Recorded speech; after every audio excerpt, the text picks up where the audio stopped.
ஒருவர் IELTS exam எழுதும்போது அதில் எடுக்கக்கூடிய பேண்ட் ஸ்கோர் மிக முக்கியமானது. குறிப்பாக உங்களுக்கு தெரியும், ஆங்கிலத்தில் 4 ஸ்கில்ஸையும் டெஸ்ட் பண்ணுற இடம்தான் இந்த IELTS எக்ஸாம்.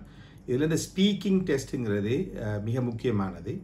இந்த ஸ்பீக்கிங் டெஸ்ட் மிக நீண்ட நேரம் நடக்கிற ஒரு டெஸ்ட் இல்லை. ஒரு 10 to 15 மினிட்ஸுக்குள்ள ஒரு ஆள்ற ஆங்கிலத்தினுடைய பேச்சு திறனை முடிவு செய்யக்கூடிய ஒரு டெஸ்ட்.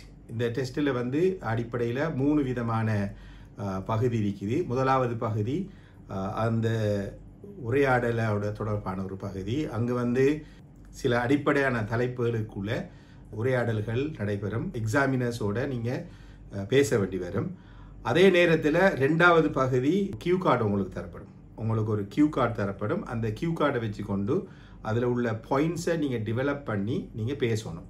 3வது பகுதி அதை வைத்து கொண்டு அந்த கியூ கார்டை பேஸ் பண்ணின அந்த சப்ஜெக்ட் ரிலேட்டடான சில ஃபாலோ அப் கொஸ்டின்ஸ், கம்பேரிங் கண்ட்ராஸ்டிங்கோட தொடர்பட்ட மாதிரியான சில கேள்விகள் உங்களுக்கு வரும். இந்த 3 பகுதியையும் உள்வாங்கின அந்த ஸ்பீக்கிங் டெஸ்ட்டில் ஒரு ஆள் 6 எடுக்க வேண்டுமாக இருந்தால் அல்லது 6க்கு மேல் எடுக்க வேண்டுமாக இருந்தால் அவர் என்னென்ன விடயங்களை கருத்தில் கொள்ள வேண்டும், அவர் அந்த விடயங்களை அவர் கருத்தில் கொள்ள தவறும் போது அவர் நிச்சயமாக 6 எடுக்க முடியாது. அவர் 4 அல்லது 5 தான் எடுப்பார். ஆகவே ஆங்கிலம் எனக்கு தெரியும்னு சொல்லி ஆங்கிலத்தை போய் பேச போனார்ன்னு சொன்னால் அவரால் 6 எடுக்க முடியாது. அப்போ ஒரு ஆள் 6 எடுக்கணுமாக இருந்தால் கேம்பிரிட்ஜால் ஆல்ரெடி IELTSக்குரிய பேண்ட் டிஸ்கிரிப்ஷனோட சேர்த்து அவங்களோட மார்க்கிங் ஸ்கீம் இருக்குது. அந்த மார்க்கிங் ஸ்கீமில் ஸ்பீக்கிங் டெஸ்ட்டில் என்னென்ன க்ரைட்டீரியாஸுக்குள்ள அந்த மார்க்ஸை கொடுப்பாங்கங்கிற விடயத்தை உள்வாங்கின ஒரு பகுதியை நாங்கள் இப்போ பார்ப்போம். இதில் இந்த 4 எடுக்கக்கூடிய ஒரு ஆள் எப்படி ஒரு 6க்கு பேண்ட் ஸ்கோர் 6க்கு மாறலாம், பேண்ட் ஸ்கோர் 4ல் இருக்கிற ஒரு ஆள் தன் ஸ்பீக்கிங் டெஸ்ட்டில் எப்படி 6 ஆக்கலாம், அல்லது 5ல் இருக்கிற ஒரு ஆள் 6க்கு மேலே எப்படி எடுக்கலாம், இது தொடர்பான இந்த அடிப்படையில் நாங்கள் பார்ப்போம். முதலாவது நீங்கள் ஞாபகம் வச்சுக்கொள்ளணும், இந்த ஸ்பீக்கிங் டெஸ்ட்டில் இருக்கிற அந்த பேண்ட் ஸ்கோர் டிஸ்கிரிப்ஷனில் அவங்க ஸ்பீக்கிங் டெஸ்ட்டில் எதிர்பார்க்கக்கூடிய இந்த 4 விடயங்களில் முதலாவது விடயம் ஃப்ளூவன்சி அண்ட் கொஹீரன்ஸுங்கிற விடயம். ஃப்ளூவன்சி அண்ட் கொஹீரன்ஸுங்கிற இந்த விடயத்தில் என்னென்ன விடயத்தை அவங்க எதிர்பார்ப்பாங்கன்னு சொன்னால், நீங்கள் பேசும்போது கூடுதலாக நிறுத்தி பேசாமலுக்கு நீங்கள் தொடர்ந்து அந்த ஃப்ளோவை மெயின்டைன் பண்ணி பேசக்கூடிய நேச்சுரல் ஃப்ளோவில் பேசக்கூடிய ஒரு ஆளாக இருக்கணும். கட்டாயம் உங்கள்கிட்ட அந்த ஃப்ளோ மிக முக்கியமானது. அந்த நேச்சுரல் ஃப்ளோவில் பேசுகிறதா என்னன்னு சொல்லி சொன்னால், நீங்கள் உங்களுக்கு ஒரு விடயத்தை பேசக்கல, நீங்கள் அந்த விடயம் தொடர்பான ஒரு பகுதியை யோசிக்க முற்படும் போது அந்த நேரத்தில் சில ஃபிலர்ஸில் பாவிச்சு கொள்ளலாம். யூனோ, ஓகே, வெல் என்று சொல்லி அந்த கேப்புக்குள்ளே நீங்கள் அந்த விஷயத்துக்கு தொடர்பான அந்த பாயிண்ட்ஸை யோசிச்சு கொள்ளலாம். ஆனால் நீங்கள் என்ன செய்ய முடியாதுன்னு சொன்னால், ஆங்கிலத்தில் இதை எப்படி பேசுகிறேன்னு சொல்லி யோசிக்க முடியாது. இதை அந்த எக்ஸாமினர்ஸ் நோட் பண்ணுவாங்க. நீங்கள் ஆங்கிலத்தில் எப்படி பேசுகிறேன்னு சொல்லி அந்த கேப் எடுப்பீங்கன்னு சொன்னால் உங்களோட பேண்ட் ஸ்கோர் குறையும். ஆனால் ஆங்கிலத்தில் என்னென்ன விடயங்களை இதில் நம்ம சொல்லலாம்னு அந்த கேப்புக்குள்ளே யோசிக்கல, அந்த ஃபில்லர்ஸை பாவிச்சு நீங்கள் பேசிருக்கல, உங்களோட பேண்ட் ஸ்கோர் குறையாது. ஆகவே ஃபில்லர்ஸுங்கிறது அக்செப்டட். நீங்கள் நிறுத்தி போட்டு கதைக்காமலுக்கு அந்த கேப்புக்குள்ளே நீங்கள் யோசிக்கிறதுக்கு பாவிக்கிற அந்த ஃபில்லர்ஸை நீங்கள் யூஸ் பண்ணி பாவிக்கலாம். இது அக்செப்டட், ரைட்? அப்போ ஆகவே நீங்கள் பேண்ட் 6 எடுக்கணுமாக இருந்தால் you can manage with fillers, அதில் பிரச்சனை இல்லை. ஆனால் கட்டாயம் நேச்சுரலாக ஃப்ளோவை மெயின்டைன் பண்ணி பேசணும். ஆகவே இங்கே ஃப்ளூவன்சிங்கிறது மிக முக்கியமானது. ஃப்ளூவன்சிங்கிறது என்ன? நீங்கள் continue to speak without stopping, without hesitation.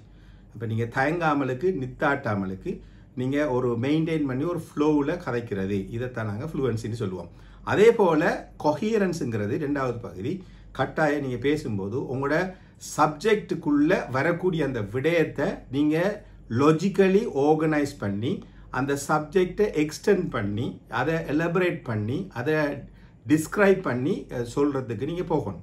எப்பயுமே ஷார்ட் சென்டென்ஸில் விட்டுட்டு நீங்கள் என்ன செய்யணும்னு சொன்னால் ஒரு லாங் சென்டென்ஸாக அதை எக்ஸ்டெண்ட் பண்ணி எக்ஸாம்பிள்ஸோட விளங்கப்படுத்துகிற ஒரு கட்டத்துக்கு நீங்கள் போகும்போது உங்களோட ஆங்கிலத்தினுடைய அந்த ஸ்பீக்கிங் பேண்ட் ஸ்கோர் அதிகரிக்கும். கட்டாயம் லாஜிக்கலி நீங்கள் ஆர்கனைஸ் பண்ணி ப்ரெசென்ட் பண்ணக்கல நீங்கள் என்ன செய்யலாம்னு சொன்னால் கொஹசிவ் டிவைஸ்ன்னு சொல்லக்கூடிய at the same time, furthermore, moreover, the meanwhile, in my point of view, in my opinion அப்படின்னு சொல்லி நீங்கள் என்ன செய்யலாம்னு சொன்னால் உங்களோட பாயிண்ட் ஆஃப் வியூவை நீங்கள் கதை கேட்கல, அந்த கான்செப்டை நீங்கள் கதை கேட்கல, இப்படியான விடயங்களை நீங்கள் அந்த சொற்களை பயன்படுத்திக் கொள்ளலாம். சில நேரங்களில் ஆப்போசிட் ஐடியாவை டிஸ்கஸ் பண்ண போகிறீங்கன்னா however on the other hand ன்னு சொல்லி நீங்கள் கதைக்கலாம். இதைத்தான் நாங்கள் சொல்கிறது cohesive deviceன்னு சொல்கிறது. இந்த coherence வந்து மிக முக்கியமாக எதிர்பார்க்கப்படுது முதலாவது பாயிண்டில். அப்போ உங்களோட ஃப்ளூவன்சியும் கொஹீரன்ஸும் உங்களை நான் இப்போ சொன்னபடி அமையமாக இருந்தால் அது பேண்ட் 6க்கு மேலே வாரத்துக்கான சந்தர்ப்பம் இருக்குது. ரைட், அப்படி நீங்கள் பாவிக்கலைன்னு சொன்னால் அது 5 அல்லது 4க்கு போகும். ரைட், ரெண்டாவது விடயம் என்னன்னு சொன்னால் லெக்சிக்கல் ரிசோர்ஸஸ். இந்த லெக்சிக்கல் ரிசோர்ஸஸ்ங்கிறது பேசிக்காக வந்து உங்களுக்கு தெரியணும். ஒரு ஆள் வந்து ஆங்கிலத்தில் நேச்சுரலாக கதைக்கக்கூடிய, பொதுவாக நீங்கள் பார்த்தீங்கன்னு சொன்னால் இங்கிலீஷ் வந்து பிரிட்டிஷ் இங்கிலீஷ் வந்து இங்கிலாண்டுக்குரிய இங்கிலீஷ் தான் உண்மையாகவே அந்த நேட்டிவ் ஸ்பீக்கருக்குரியது. அமெரிக்கன் இங்கிலீஷ்லேருந்து பிரிட்டிஷ் இங்கிலீஷ் வித்தியாசம். இப்போ அந்த அடிப்படையில் நீங்கள் பிரிட்டிஷ் இங்கிலீஷை நீங்கள் கதைக்கும் போது அந்த பாவிக்க நேச்சுரலாக அவங்க என்ன செய்வாங்கன்னு சொன்னால் அந்த அவங்களோட ஸ்பீக்கிங்கில் இடியமெட்டிக் ஃப்ரேசஸில் கொண்டு வருவாங்க.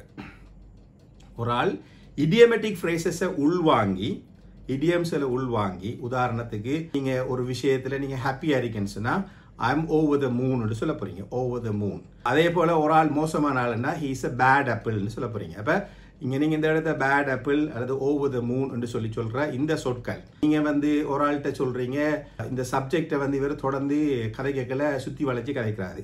அப்போ அவர்கிட்ட நாங்கள் சொல்லலாம் டோன்ட் பீட் அபவுட் த புஷ்ன்னு சொல்லி ஸ்பீக் டிரெக்ட்லி. அப்போ இந்த இடத்துல பாவிக்கிற இந்த சொற்கள் இப்படியான இந்த மரபு சொற்கள் இதை சொல்கிற இடியமெட்டிக் ஃப்ரேசஸ்ங்கிற இந்த இடியம்ஸ்களை நீங்கள் உங்களோட ஸ்பீக்கிங்கில் உள்வாங்கினால் உங்களோட பேண்ட் ஸ்கோர் 7க்கு போகும். இந்த இடியம்ஸை பாவிக்காமலுக்கு நீங்கள் கதை கேட்கல, ஆனால் அட்வான்ஸ் வொக்காபுலரியை நீங்கள் பாவிச்சிங்கன்னு சொன்னால், லெஸ் காமன்லி யூஸ்ட் வொக்காபுலரி நீங்கள் பாவிச்சிங்கன்னு சொன்னால் உங்களோட பேண்ட் ஸ்கோர் வந்து 6க்கு இருக்கும்.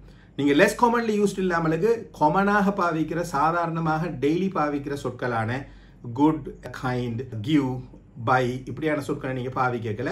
இதனால அந்த பாவிக்கிற சொற்கள் பியூட்டிஃபுல் இந்த சொற்களுக்கு பதிலாக நீங்கள் என்ன செய்யண்டா இதில் அட்வான்ஸ் வொக்காபுலரியை நீங்கள் பி அல்லது சி கேட்டகரி வொக்காபுலரியை நீங்கள் தேடி அதை படிக்கணும். உதாரணத்துக்கு கிவ்ன்னு சொல்லாமலுக்கு ப்ரொவைடுன்னு சொல்லணும், பைன்னு சொல்லாமலுக்கு பர்ச்சேஸ்ன்னு சொல்லணும், பியூட்டிஃபுல்னு சொல்லாமலுக்கு எலிகன்ட்னு சொல்லணும். இப்போ நீங்கள் சார்மிங்னு சொல்கிறது அட்ராக்டிவ். ரைட், இப்போ நீங்கள் என்ன சொல்ல நீங்கள் அந்த பாவிக்க போகிறீங்க அது வந்து பி அல்லது சி டைப்பாக மாறணும். அப்படியான சொற்களை நீங்கள் கையாண்டு நீங்கள் என்ன செய்யலான்னு சொன்னால் உங்களோட ஆங்கிலத்தினுடைய சொற்புலமே அதில் சொல்ல அறிவை நீங்கள் வெளிக்கொண்டு வரக்கூடிய மாதிரி உங்களோட ஸ்பீக்கிங்கில் உங்களோட லெக்சிக்கல் ரிசோர்ஸஸை நீங்கள் உள்வாங்கி கதைக்கணும். அவ்வாறு நீங்கள் கதைக்கும் போது உங்களோட பேண்ட் ஸ்கோர் 6க்கு போகும். அப்படி இல்லைன்னு சொன்னால் அது பேண்ட் ஸ்கோர் 4 அல்லது 5ல் தான் இருக்கும். ஆகவே ஆங்கிலத்தில் நீங்கள் சாதாரண சொற்களை பாவிச்சு கதைக்கும் போது ஒரு நாளுமே உங்களால் பேண்ட் 6 எடுக்க முடியாது. இது ஒரு விஷயம். நீங்கள் 6க்கு மேலே எடுக்கணுமாக இருந்தால் இடியமெட்டிக் ஃப்ரேசஸை பாவிக்காமல் உங்களுக்கு 7 கிடைக்காது. ஆகவே நீங்கள் 7க்கு போகணும்னு சொன்னால் கட்டாயம் இடியமெட்டிக் ஃப்ரேசஸை வந்து நீங்கள் என்ன செய்யணும்னா ஸ்ப்ரிங்லிங்னு சொல்லுவாங்க, நாங்கள் தூவுறது. ரைட், ஹீரோ இருந்தையா நீங்கள் என்ன செய்யணும்னு சொன்னால் இந்த இடியமெட்டிக் ஃப்ரேசஸை இன்ட்ரடியூஸ் பண்ணோன்னே அதை வச்சு கொண்டு நீங்கள் ஆங்கிலத்தில் பேசணும். இப்படி நீங்கள் பேசும்போது உங்களுடைய அந்த ஸ்பீக்கிங் டெஸ்ட் பேண்ட் ஸ்கோர் அப் ஆகும். ரைட், இது ரெண்டாவது விஷயம். மூணாவது விஷயம் வந்து கிராமட்டிக்கல் ரேஞ்ச் அண்ட் அக்யூரசிங்கிறது மூணாவது விஷயம். இந்த மூணாவது விஷயத்தில் உங்களோட ஆங்கிலத்தை நீங்கள் பேசும்போது ஆங்கிலத்தினுடைய இலக்கண பிழை வரக்கூடாது. இப்போ நீங்கள் ஆங்கிலத்தில் நீங்கள் இலக்கண பிழையை நீங்கள் விடும்போது, உதாரணத்துக்கு இதுக்கு எஸ் போடுறையா எஸ் போடுற இல்லையா அப்படியெல்லாம் யோசிக்கக்கூடாது. ஆட்டோமேட்டிக்காக உங்களுக்கு தெரியணும் ஹீண்டு வந்தால் கம்ஸ்ன்னு சொல்லணும், ஹீ இஸ்ன்னு போட்டால் கம்மிங்னு சொல்லணும், ஹீ ஹேஸ்ன்னு வந்தால் நீங்கள் கம்ன்னு போடணும், அல்லது ஹீ ஹேஸ்ன்னு போட்டால் கோன்னு போடணும்.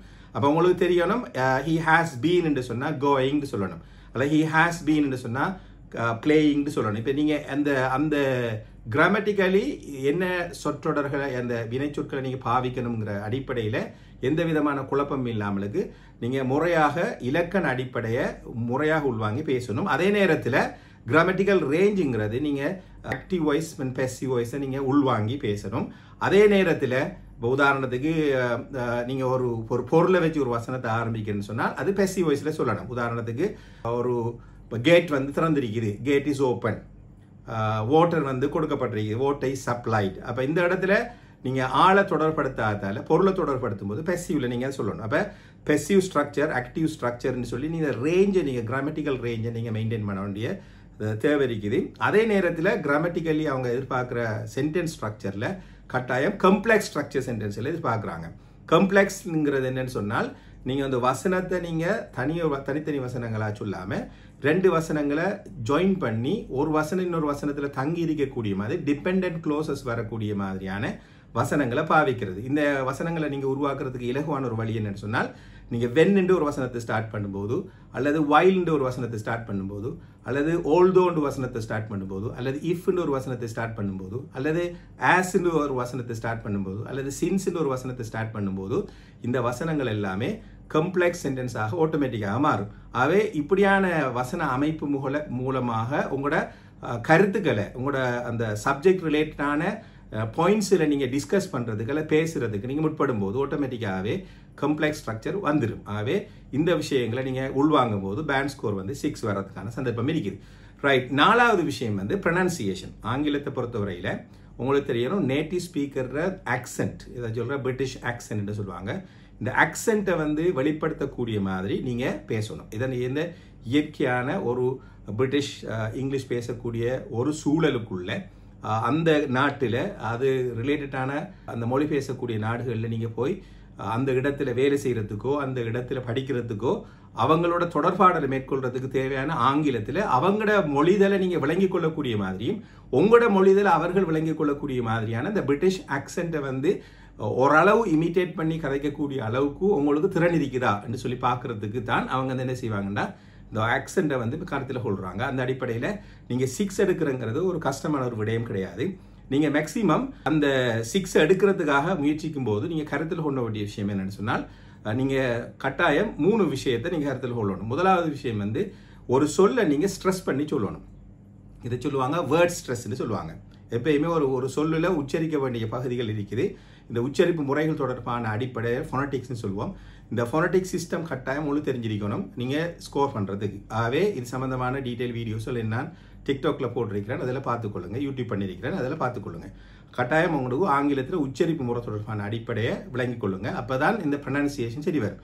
ஆகவே இந்த ப்ரொனன்சியேஷன் சிஸ்டத்தில் 2வது பகுதி வந்து வேர்ட் ஸ்ட்ரெஸ் மாதிரி சென்டென்ஸ் ஸ்ட்ரெஸ். ஒரு வசனத்தில் எல்லா சொல்லையும் உச்சரிக்கிறதில்ல. அப்போ நாங்கள் ஒரு குறிப்பிட்ட சொல்லை நாங்கள் அழுத்தி உச்சரிப்போம். அப்போ அந்த சொல் என்னங்கிறத நீங்கள் தான் டிசைட் பண்ணி அதை உச்சரிப்பீங்க, அதில் முக்கியத்துவத்தை பொறுத்து. உதாரணத்துக்கு ஐ ஹாவ் அ பென்னு சொல்லாமலுக்கு, ஃப்ளட்டாக சொல்லாமலுக்கு ஐ ஹாவ் அ பென்னு சொல்லி நீங்கள் பென்னை ஸ்ட்ரெஸ் பண்ணுறீங்க. எப்படி ஒரு வசனத்தில் எது முக்கியமோ அந்த வசனத்தில் அந்த முக்கியமான அந்த சொல்லை பெரும்பாலும் அந்த வினை சொல்லாக அல்லது ஒப்ஜெக்டாக வரக்கூடிய சொற்களை தான் கூடுதலாக ஸ்ட்ரெஸ் பண்ண வேண்டி வரும்.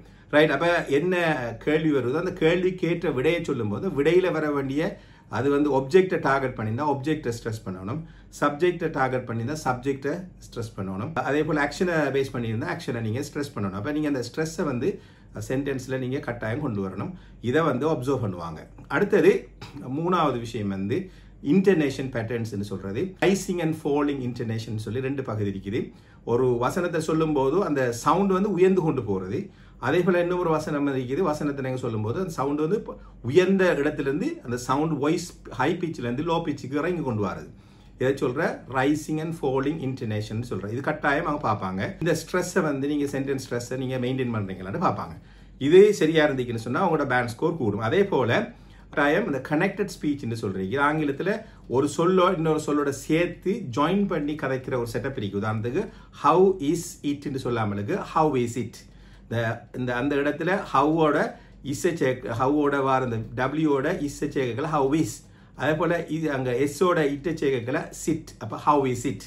இந்த சொற்களை வந்து ஜாயின் பண்ணி பாவிக்கிற இந்த செட்டப்பை சொல்கிறது கனெக்டட் ஸ்பீச். இந்த கனெக்டட் ஸ்பீச்சையும் வந்து உங்களோட ப்ரொனன்சியேஷனுக்குள்ளே பார்ப்பாங்க. ஆகவே இந்த ப்ரொனன்சியேஷனுங்கிறது நீங்கள் ஒரு குறிப்பிட்ட ஒரு பயிற்சியின் மூலமாக உங்களை வளர்த்து கொள்ள வேண்டிய ஒரு பகுதி. இதில் நீங்கள் ஸ்பெஷல் ஃபோக்கஸ் பண்ணினா மட்டும்தான் இந்த ப்ரொனன்சியேஷனுக்குரிய உங்களோட பேண்ட் ஸ்கோர் வந்து 6க்கு வரும். ஆகவே நான் சொன்ன இந்த 4 விஷயத்தை நீங்கள் கருத்தில் கொள்ளும்போது நிச்சயமாக பேண்ட் ஸ்கோர் 6 வரதுக்கான சந்தர்ப்பம் இருக்கு. ஆகவே இந்த 4 கேட்டகரியிலையும் நான் சொன்ன இந்த 4 கேட்டகரி, முதலாவது கேட்டகரி என்ன, ஆங்கிலத்தை பேசும்போது அவங்க எதிர்பார்க்கறது ஃப்ளூயன்சி அண்ட் கோஹிரன்ஸுங்கிறத பார்ப்பாங்க. 2வது கேட்டகரி வந்து லெக்சிக்கல் ரிசோர்ஸ், நீங்கள் பாவிக்கிற சொற்களை பார்ப்பாங்க. 3வது கிராமட்டிக்கல் ரேஞ்ச் அண்ட் அக்யூரசி, நீங்கள் உங்களோட ஆங்கிலத்தில் இலக்கண அடிப்படைகளையும் நீங்கள் எப்படி அந்த கிராமரை கையாளுறீங்கிற விஷயத்தையும் பார்ப்பாங்க. 4வது விஷயம் உங்களோட ப்ரொனன்சியேஷனை பார்ப்பாங்க. இந்த 4 விஷயத்தையும் உள்வாங்கி நீங்கள் 4லையும் 6 எடுத்தால் மட்டும்தான் உங்களுக்கு 6 கிடைக்கும். இது 4ல் ஏதாவது ஒன்று நீங்கள் 5 எடுக்கும்போது உங்களோட பேண்ட் ஸ்கோர் வந்து 5.5 மாறும். ஆகவே நீங்கள் கட்டாயம் இந்த ஸ்பீக்கிங்கில் 6க்கு மேலே எடுக்கணுமாக இருந்தால் இந்த 4 விஷயத்தில் நீங்கள் கருத்தில் கொண்டு நீங்கள் 4லையும் முயற்சி செய்யும்போது நிச்சயமாக உங்களுக்கான பேண்ட் ஸ்கோர் ஸ்பீக்கிங்கில் நீங்கள் 6 எடுக்கிறதுக்கான சந்தர்ப்பம் இருக்குது. இதை நீங்கள் இதில் பொடுபோக்காக இருந்தால் பேண்ட் ஸ்கோர் வந்து 4 அல்லது 5 தான் வரும். ரைட்? ஆகவே இந்த விஷயத்தை நீங்கள் கருத்தில் கொண்டு இதுக்கு தேவையான பயிற்சிகளை நீங்கள் பெற்றுக்கொள்ளலாம். இதுக்கான வழிகாட்டல்களை IELTS தொடர்பான கோச்சிங்கை நான் வழங்கி கொண்டிருக்கிறேன். இது தொடர்பாக இன்ட்ரெஸ்ட் இருந்தீங்கன்னு சொன்னால் கமெண்ட்டில் பதிவிடுங்க. இப்போ நான் சொன்ன அந்த ஸ்பீக்கிங் டெஸ்ட்டுக்குரிய அந்த பேண்ட் ஸ்கோருக்குரிய கேம்பிரிட்ஜில் PDF criteria IELTS band score marking criteria உங்களுக்கு தேவைன்னு சொன்னால் அதுக்கான அந்த PDF உங்களுக்கு நான் ஷேர் பண்ணுறதுக்கு ரெடியாக இருக்கிறேன். ஆகவே கமெண்ட்டில் பதிவிட்டுக் கொள்ளுங்கள். தேங்க்யூ.